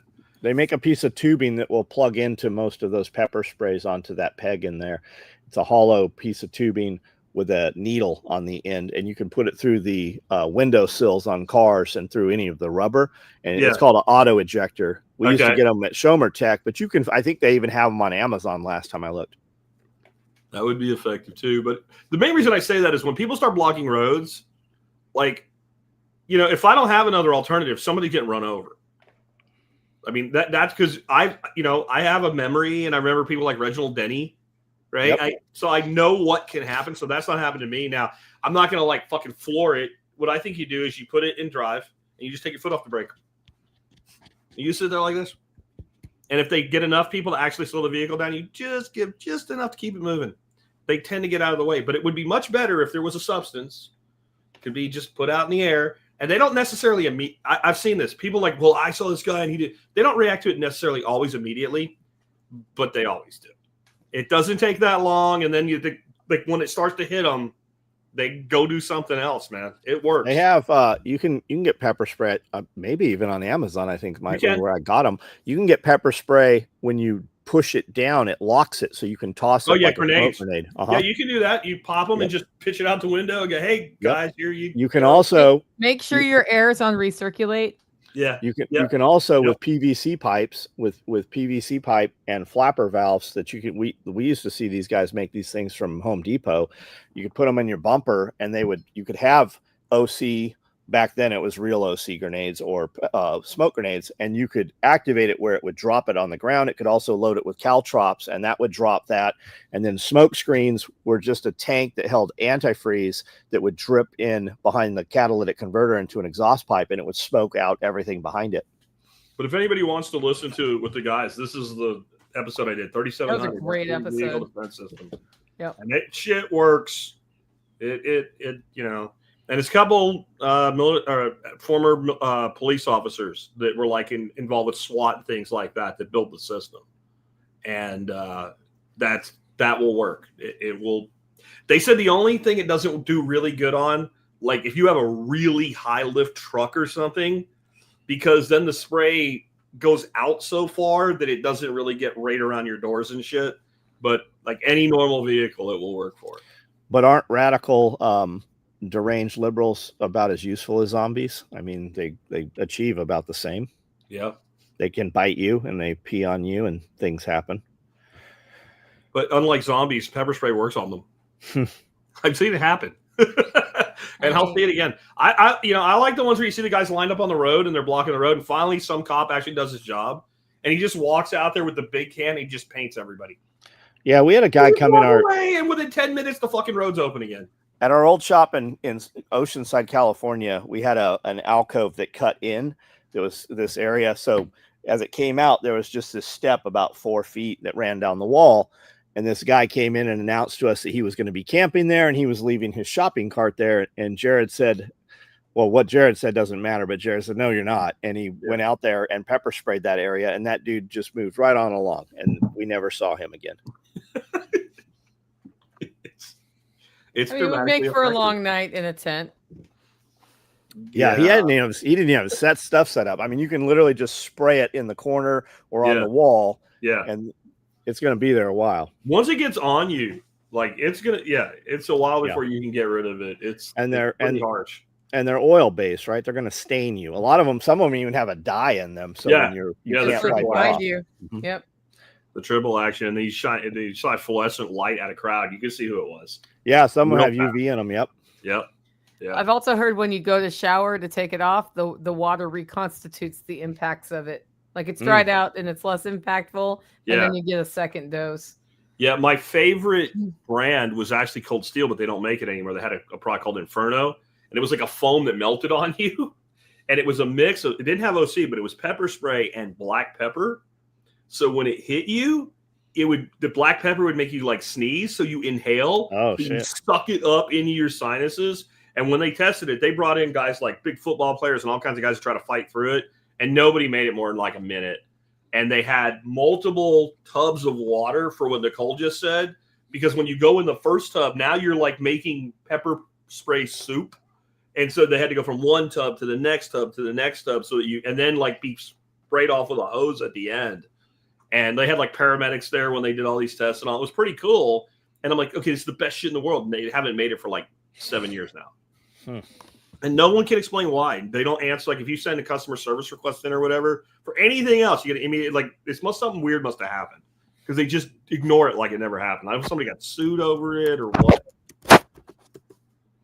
Or is being sued over it. Maybe. 7 years. Art by Lee Murphy says pepper spray is great for keeping predator noses off chicken coop wire, which makes sense because the chickens aren't going to care about the capsaicin. But the predator will. But the predator will. It works for clearing varmints out from under a house crawl space too. I used coyote urine around a property where squirrels were invading under the house, and it worked. That worked pretty well. Pepper spray though, yeah, because there's a product they make for like people that have bird feeders to get upset about squirrels, and it's basically cayenne, and you just mix it, and so it's all over the seeds. So when the squirrels start eating it, they, but it said on the. I remember the package. I was reading the package. And I just like products and see what are people marketing, and it said, "Remember that you too are a mammal." They're like, it only affects mammals, but remember, like, warning, remember that you too are a mammal. And that's all it says. It doesn't say what to do about it. It's just like, hey, we just want to remind you this will work on you too. Yeah. That's okay. So let's talk about warnings. Yeah. Remember when things didn't have warnings on every single surface? Yeah. When we weren't stupid. Yeah. Like, don't take a bath with a toaster. Don't iron your clothes while they're on your body. You know. Yeah, I miss those days. I do too. Are Are those Sabre pepper sprays any good, or is there a better option?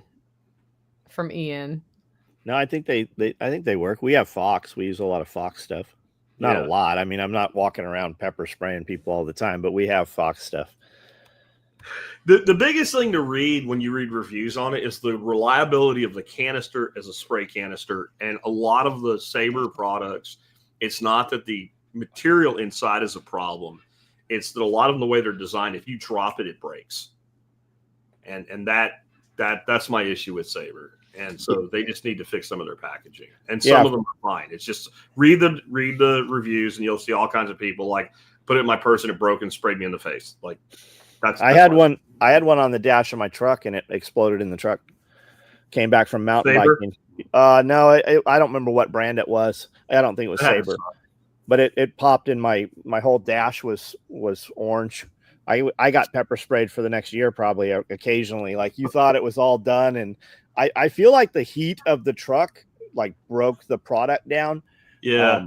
But every now and then you'd still get some of it. You'd touch something.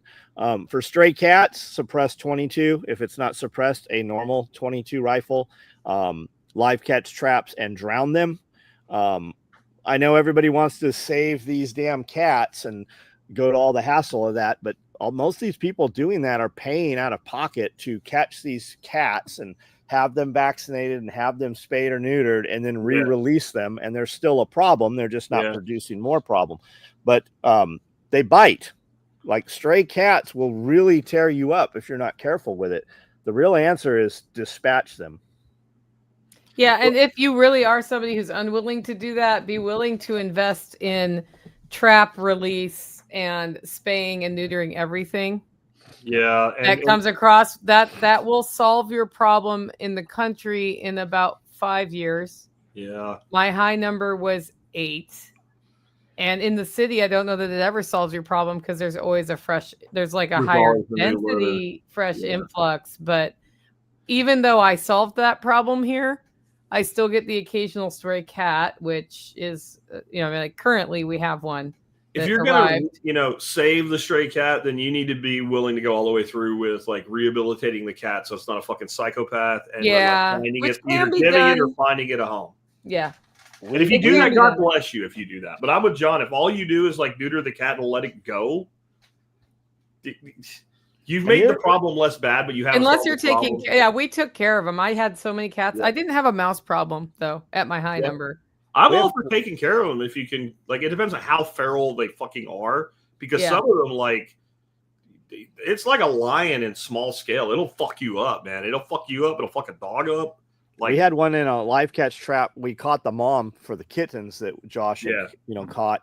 And the mom it was like something out of The Exorcist. It was round. It's crawling around upside down and it bites and it never would tame up. But to spay or neuter, like to fix a stray cat, you're $250. Yeah. You can go occasionally and get vouchers. There are so many people trying to rescue these damn cats. Imagine if they took care of their own families and children. The way they take care of the cat. Yeah, and they're trying to take care of these damn stray cats that you can't go get a low-cost spay or neuter because they only have so many vouchers for them. Yeah. And I'll say this, like, at least a cat's a domestic animal. The people that believe in live catching and releasing problem predators, well, I took you 2 miles down the road. So you made it somebody else's problem. Yeah. Like, if you took it out in the middle of fucking Jabip in the wilderness and let it go, okay, I'll respect that. But if you just take a live caught fox or coyote or something and you take it a couple miles down the road and you live out in farm country, you just made that animal somebody else's problem. That's all you've done. Yep. And I have 12 cats. We have 12 cats here. Yeah, I know. You're not a cat hater. And I'm telling you, like, kill those things. Well, we also, when I had my core group of cats with my 2 dogs, stopped getting stray cats for a long time. Like the stray cat that's in my house right now, Jack, I'm bottle feeding a kitten. Anyway, it didn't come from my property. It'll be a great cat. You're right. If you no, it's fine. I mean, if it lives, who knows? It's a week old, and there were 3 yesterday when I got home, and now there's 1. Okay. But it came from next door because it will not get on my property because my dogs and the other cats, like I had one cat, because I have a cat door, come in my cat door in the middle of winter. And I looked and suddenly there was a gray tabby and I don't have a gray tabby. And all of the cats unified as a cat gangster group. Oh, yeah. Cat gangsters, and ejected his butt. Yep. And he has never been back on my property. He is the father of the kitten that's in my house based on coloring. Yeah. But yeah, so part of it's also if you have cats, they may enforce your perimeter. Permaculture. If you don't, and the dogs will too. But nobody. It's not a fun topic because yes, cats are cool. I love cats, but also unfettered. They reproduce more than one time a year, and they have litters of 4 to 8. And very little will naturally predate on a cat between its speed, its agility, its danger factor, because even if you can kill, like there's something called a Pyrrhic victory, which means you won, but you lost. And like fighting a cat is kind of like you can kill a 10-pound cat. You are going to wish you didn't when it's over. You're going to be like, I shouldn't have done that. Like, and animals like coyotes and shit make that calculation too. Like this thing's not going to just go down. It's going to go up in a tree and it's going to eat my face while I try to kill it. And how hungry am I? So that can be a problem. I had one here that I finally had to pop because I'm convinced it's why Dana ended up dead. That it got in a fight with her and it got a puncture in her chest wall, and that's what killed my cat Dana, was that other cat. And I couldn't catch it. I couldn't get rid of it, so it got popped. I hate to do it, but there's a place for it, And the dogs do work. Like back when I still had Ralph, you mentioned a gray tabby. There was a cat, a stray, that would come around here that looked a lot like him. And then one day I'm standing in the doorway of the shop, and Max is right there with me. and this stray cat runs right past Max. Max just like, oh, it must be Ralph. And then he looks on the couch, and you can see the dog brain like the fucking, savant numbers going through his head, and he just whirls around and takes off after that cat. That cat missed dying by an inch. He went over that fence, and there was literally like, and I never saw that one again. And I mean, that dog was 150 pounds. I don't know how I guess they stay out of your enclosure, because with that fucking Kangal you have, John, I don't know how a cat even thinks about coming there. Yeah, they've caught some of them. They've killed some of our cats that get up in Really? There. Yeah. It's a cat-free zone.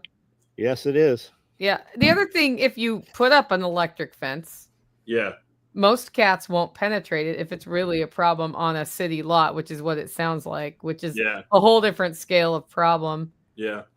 Kevin wants to know, ever get any wild animals through that cat door? The answer is I haven't gotten, except for that gray cat, I've never gotten anything like a possum or anything, but that can happen. We got skunks. Yeah, a skunk could come in. It is because I have dogs and I don't have those varmints. Like the dogs have occasionally there's a varmint in my property that either gets shot or a dog kills it, but they're just annihilated here at this point. So in the country, you really do want to think about if the cat door is appropriate or not. Yeah, the only other wild varmints that come in are brought in by the cats, which they do that. Typically not alive. I get more birds in the house from that situation than anything else, which is always a fun morning project. Sometimes they are in fact alive when the cat brings them in, though, and you hear the mouse squeaking, and then the cat's like walking with them. And then you have to move all your furniture away from the wall. I had a scream like a girl moment over a possum one time. So we had the garage door. We would use the opener to keep it like, just where the cat could crawl under it, and then the door that came into the house put a cat door in, and that was like the laundry area. And so we had a bucket, a 5-gallon bucket with a lid on it of cat food. That's where you'd feed the cats out there. And the one day I go in there and I take the lid off the bucket, and the possum had come in through the cat door and then like lifted the lid on the bucket and went inside. It was sitting there like pigging out on cat's food inside the bucket. So you take the lid, and like this fucking possum like jumps up on the side of the bucket and shows its teeth, and the two dogs are right there. So I screamed as much out of fright as to try to like scare the possum back in the fucking bucket, because I'm like, I'm gonna have a husky and a lab mix just ripping possum shit all over the fucking house if this goes wrong. And like, I'm there, my nuts are exposed to the possum's teeth. I know they're supposed to play dead, but there's no guarantee of that. So yeah, I screamed like a girl. This is where it gets funny, because if it's not me screaming like a girl being funny once, the whole family comes over, and Dorothy's making fun of me for this. Like the nephews and nieces and aunts and uncles are all there and shit. And I'm like, well, you tell me what you would do if you came in here and they all follow me and you opened the bucket and the fucker was in there again. He was like he was set it up, like, and he's like again, and it's like, and I scream like a girl again. I'll admit it. So you would too, John. We go out. We have a big bowl, like a plant stand that we put a gallon of cat food in there when we feed. And you'll come out there and there'll be a possum sitting there with the cats eating it. We have some pretty big possums here. If they get where the dogs are, the dogs kill them. Every now and then I'll walk out at 4 a.m. and there'll be a dead possum. And now I know if there's a dead possum that the big dog has come over the inside fence and that he's killed it, but they never eat the possum. No, they don't ever eat them. Most dogs, when they play possum, will leave them alone. Like Max used to leave them alone. When I had Charlie here, we moved into our possums everywhere, and I just started finding random dead possums laying all over the place. Because when they play dead for him, he's like, "Okay, you want to make it easy? Then I'll make." But they would never. I never saw anything eat one of them. Yeah, I don't know if he snaps their necks or what, because they're always dead, but there's not any damage. Same. Huh? It must be. Ours end up kind of chewed on, but not eaten. Yeah, these were never even didn't even look like something bit them. Yeah, I think it must just like grab that head and just the head snap. Shape. Yeah. Yeah. We used to have turkeys show up dead all the time too, but only after a storm. If there's a thunderstorm, if there was ever a dead turkey, it was always a thunderstorm. Somebody says possums are good. Yeah, I don't have anything against the possum. The dogs do. I mean, I've seen possums sitting next to a chicken eating chicken food out of the pan. So I don't really see them as much of a predator problem or anything, but the dogs are like, hey, it's furry and it's here and it's not. Yeah.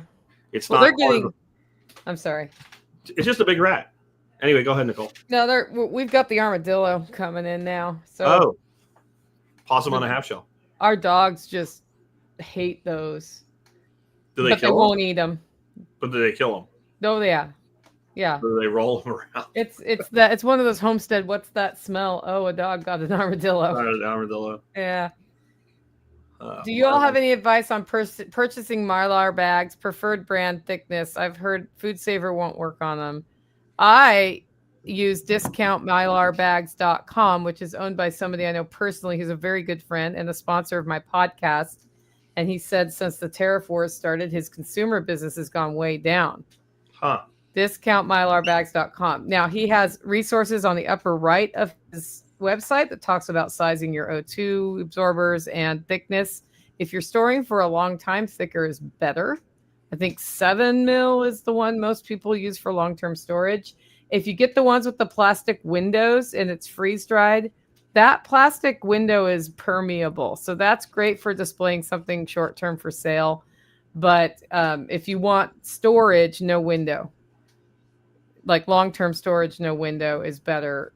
So you don't have moisture coming in. So those are my thoughts on Mylar bags.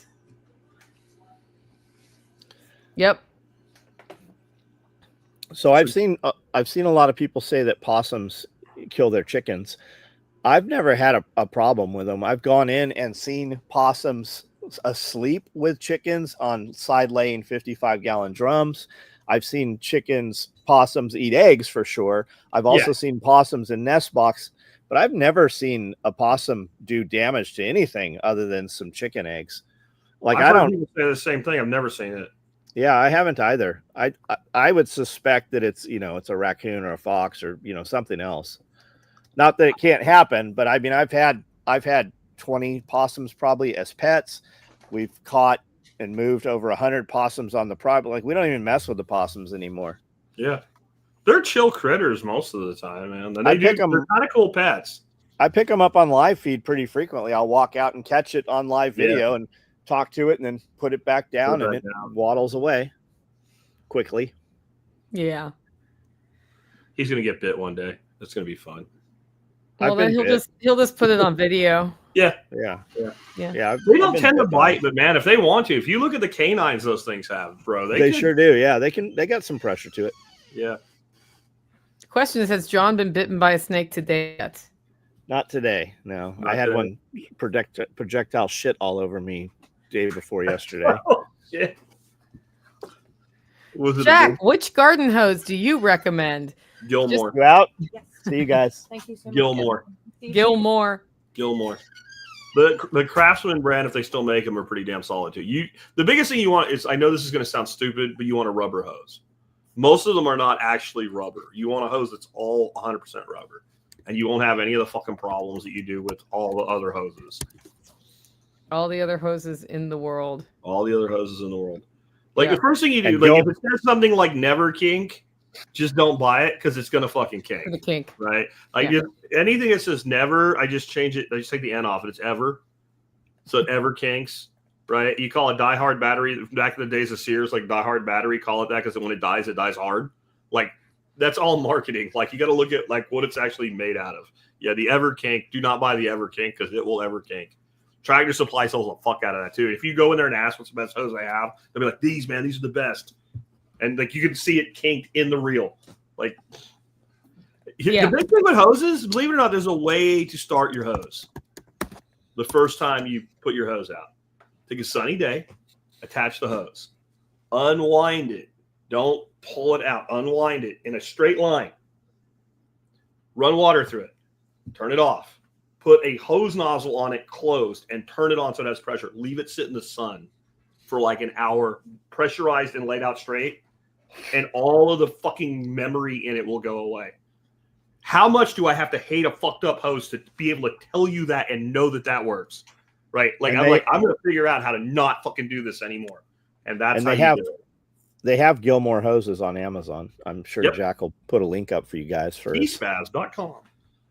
What about the As Seen on TV one that Al Borland recommended? I have no idea which hose that is. I don't even know what that is either. I have one of the ones that's like the rubber tube with the metal on the outside, which is okay for consumer use near your house. He means the ones that like expand. He's talking about the guy that used to deteriorate. Oh, is it like the fabricy ones that expand? Yeah, I don't know. Those are not as good as the one that tactical Jack just said. Gilmore Pro commercial hose. That is the one. They also sell those at Home Depot. Do not go into Home Depot and grab the red hose just because it looks like it's the right hose because it's the right color.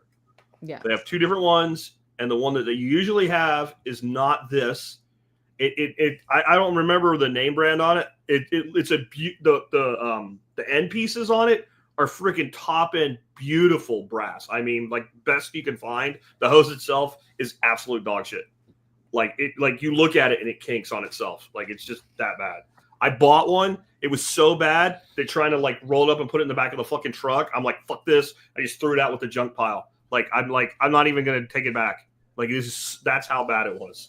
I'm offline. I really get mad about hoses. How many times a year does Jack throw something in anger over the fence related to hoses or spigots? Ask Dennis. Ask Dennis. It's like, we were talking earlier about finding all kinds of antiques and shit someday. They were like, there must have been some old man that was pissed off. Why were there so many spray nozzles in this field? Yeah, there's a lot of nozzles out there. I do have the best nozzles too. They're at T-Spaz too. Like, I don't suffer poor quality shit. I seek out the thing that will fix the problem, and then I'm brand loyal until they change it. Yeah. Life is too short to live with a kink in your hose. Yeah. Also, John has frozen. He's frozen. That's okay. Yeah. He'll be back soon. There he goes. Yeah, there he goes. Is he on Starlink? Yeah, he's on Starlink, and it probably started raining. See, that's why I haven't done it yet. I've thought about moving to Starlink and getting rid of Spectrum because the price of cable internet and all of it now is stupid expensive. And I have at least one outage a week, and usually like right in the middle of a live feed, or like I'm done with the live feed and you're at that Nicole, when you're on that all you have to do is hit submit and send your email and you're done for the day. And it's like somebody's fucking watching me and like, turn it off right now. Yeah, they're like, we'll show him. Well, and then when that happens to Jack and he has to wait 6 more hours that day to get his show produced, he is furious with you as a vendor. Yeah, I'm not happy. Yeah. Or I'm sitting here with a tethered phone and it's glitching out as well, and you're like, all I need to do is social media and an email. That's all I need to do. What you need to do is get your buddy David to move in next door to you and have him on Starlink. So I got both. And then, because that's what I've got. I go next door to Nighthawks if it runs out here and I can't do cell. I just get on his Starlink because it's the last thing. And then what will happen on Starlink is from time to time, it runs out. What I really need to do is my backup, and I have it sitting out there in a box. Yeah. I just haven't gotten to do it yet. I bought a cell phone booster because that tower that's right there. Yeah. In my house. Yeah. It doesn't actually go to my phone because it's in the shadow. Yeah. So what I need to do is get up on my shop with a freaking fence post that bolted to the roof like I did with the repeater thing out there, and I need to install that. And then I would have like a full 5G signal on my cell phone, and it would be fine for backup. Yeah. But I just haven't done it yet because it involves work, and I've been tired. Yeah, well, it's fall time for you. Yeah, I just smoked a 30-pound chuck roll. Yeah. That was fun. That's all in the freezer in pieces now for the workshop. And for the workshop, yeah. It's pre-workshop cooking season. So that sucked, like that for every kink in everybody's works. And now we have to have the property more ready than we would have otherwise for people. And so that's more work. And yeah. You're getting some work days from our friend in advance? Oh, do you mean JR? Yeah. Yeah, he was here last night. Okay, good. But not working. Yeah. We just fed him burgers and sausages and sent him on his way. Okay, excellent. Yeah, but we'll probably have some folks coming a little bit early, but that's still Dorothy doesn't, you know how that is. Yeah, it's got to be the right timeline. Yeah. Yeah, we're going to But see. a lot can be done in a day or two. That's all I know. Yeah, when you have a lot of hands, the work gets light. Yeah. Yeah. But so John is back. Yeah. He went and yelled at Elon. They turned his shit back on. Well, it actually was Starlink went down here. Yeah. I was going to get the traveling cheap one, and they tripled the price of that. It's probably coming in off China tariffs and stuff. Maybe. I'm not talking about the equipment. I'm talking about the price. Oh, the monthly subscription. It used to be stupid cheap, and I'm like, why didn't you get it? Because I think if you got it then, like, you lock your price in kind of thing. Because it's not that much bandwidth. It's like 5 gigs or something for that, unless you have to pay more if you go over it, whatever it is. But if it was just a backup, it would be totally worth it because it doesn't have to move. It can just go on the roof. But I didn't do it when it was cheap. Mistake. Yeah, they're pretty good. I'd rather overpay for my Starlink than overpay for my Bitcoin, though. So I'm okay with it. How about that, John? What do you like? You like this week? Yeah. Yep. Yes. I like where silver and gold is too. Yes. I haven't bought silver in so long because I stacked so much of it in the past. That's the beauty of it. It doesn't ever decay, Yeah. But I was like, really? It's almost $50 an ounce again? And I don't think it's like, remember when it did this back in like 2012? That was not real. This is real. This is different. But I will tell you this, the day you see signs outside of gas stations that say we buy silver, if you're not long, then that's time to get, like, especially if you're like trading SLV or something, get out. The minute you see that, that's the shoeshine boy with the Rockefeller, right? Like, what was it? Well, it wasn't, it was Kennedy. It was John Kennedy's dad, JFK's dad, that right before the Great Depression, he was in New York City. He was getting a shoe shine, and the shoe shine boy told him about a stock tip. And he went to his broker, and he's like, fucking get rid of it all. Get rid of everything. This is it. We're out. And so the Kennedys were out of the market when it crashed. And it was because, that's the story anyway, that Joe Kennedy Sr., was given a tip from a shoe shine boy and said, no, fuck this. This has to end badly. On that note, we've come up on the 2-hour mark. Let's go once around the horn. I know that went fast today, didn't it? Yeah. It was a good day. John, why don't you start? John, SOE Tactical Gear here on YouTube. Also follow me on Instagram. Content's a little bit different there. I do a live almost every single night on YouTube and have for the last 10 years. 9 o'clock Central Time. Jump on. We can talk about whatever you want. We show all the product we made each day in the beginning, and then we just have a conversation amongst friends.